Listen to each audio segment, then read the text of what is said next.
Hello po. Papakita ko lang po sa inyo yung yung isa sa mga ginagawa ko. Ito po 'yun. Ito po yung gamit ko. Bale, ang tawag po dito ay total station. Bale, robotic po siya. So, pwede po akong mag-isang magtatrabaho.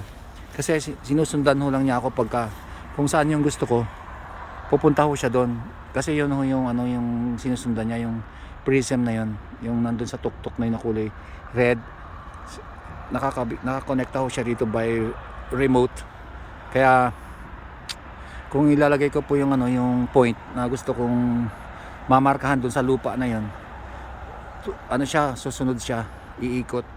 So ganun na yung ginagawa ko dito sa Scotland.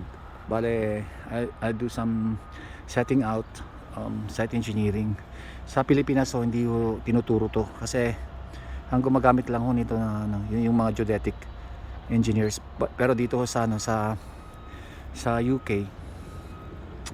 mga engineers po yung gumagamit nito. So maswerte naman po ako dahil natutunan ko po yung paggamit nito kasi minsan nung bago pa lang po ako dito, syempre hindi po ako marunong gumamit nito. So ang ginawa ko, nilapitan ko yung isang yung ka-office mate ko na isang engineer.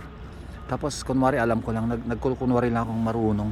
Pero hindi ko talaga alam, sa totoo lang. Hindi ko ganito yung gamit dati, yung parang kailangan ko pa ng isang tao para hawakan yung pole na yon. Chain man ang tawag nila. Oo. Pero diyan sa Pilipinas parang surveying assistant. Iba-iba ho kasi yung term eh. Alam niyo naman no dito pag sinabing lorry, truck pala ho yun.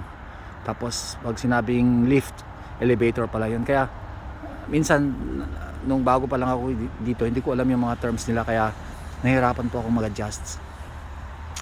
Pero habang tumatagal, syempre natututunan ko yung mga nila.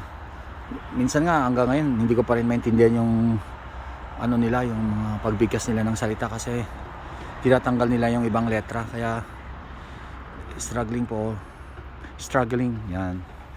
Yung pala yung tamang pag-pronounce. Anyway, pero kung yung mga yung mga Briton na sa Oxford katulad ng pagsasalita ng mga royals, maintindihan mo yan dahil talagang by syllable yun eh. Yung talagang binibigkas nila ng tama yung yung mga words. Pero dito parang kinakain nila yung mga words nila eh, kaya mahirap. Pero okay na rin ho yun. Tapos ito yung trabaho ko kasi dati nag-freelance ho ako. Tapos matuloy ko lang ho yung kwento. Ngayon, nilapitan ko ho yung isang engineer. Tapos sabi niya, do you know how to use this? Sabi niya, oo, alam ko. Pero ang totoo, hindi ko ho alam. Ngayon, abang nanonood ako, sinusulat ko yung ginagawa niya. Hanggang natutunan ko siya. Tapos sinubukan ko rin mag-freelance, ganyan.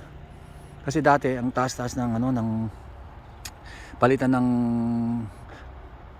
pounds sa piso. Kaya sabi ko mag-freelance kasi per ora. Mahal yung per oras. Dati mababa na yung 20 pounds per hour eh. Kaya nawili ho ako sa ganun yung freelance na trabaho. Pero ngayon nagpa-permanent na ako kasi ayaw ko na ho yung freelance eh. Kasi nung parang nakakaano din yun, yung palagi na lang yung CV ko tinatanong bakit ganito, ganyan, bakit ang dami paano 6 months, ganyan, 8 months, ganyan. So ang hirap mag-explain. Pero kaya nagpa-permanent na lang po ako. Naghanap na ako ng permanent. Although mas mababa yung bayad, at least bayad po yung mga holidays ko, ganyan. Kaya yun lang po muna. May part pa yan, may parts po kasi itong kwento ko eh. Okay, thank you.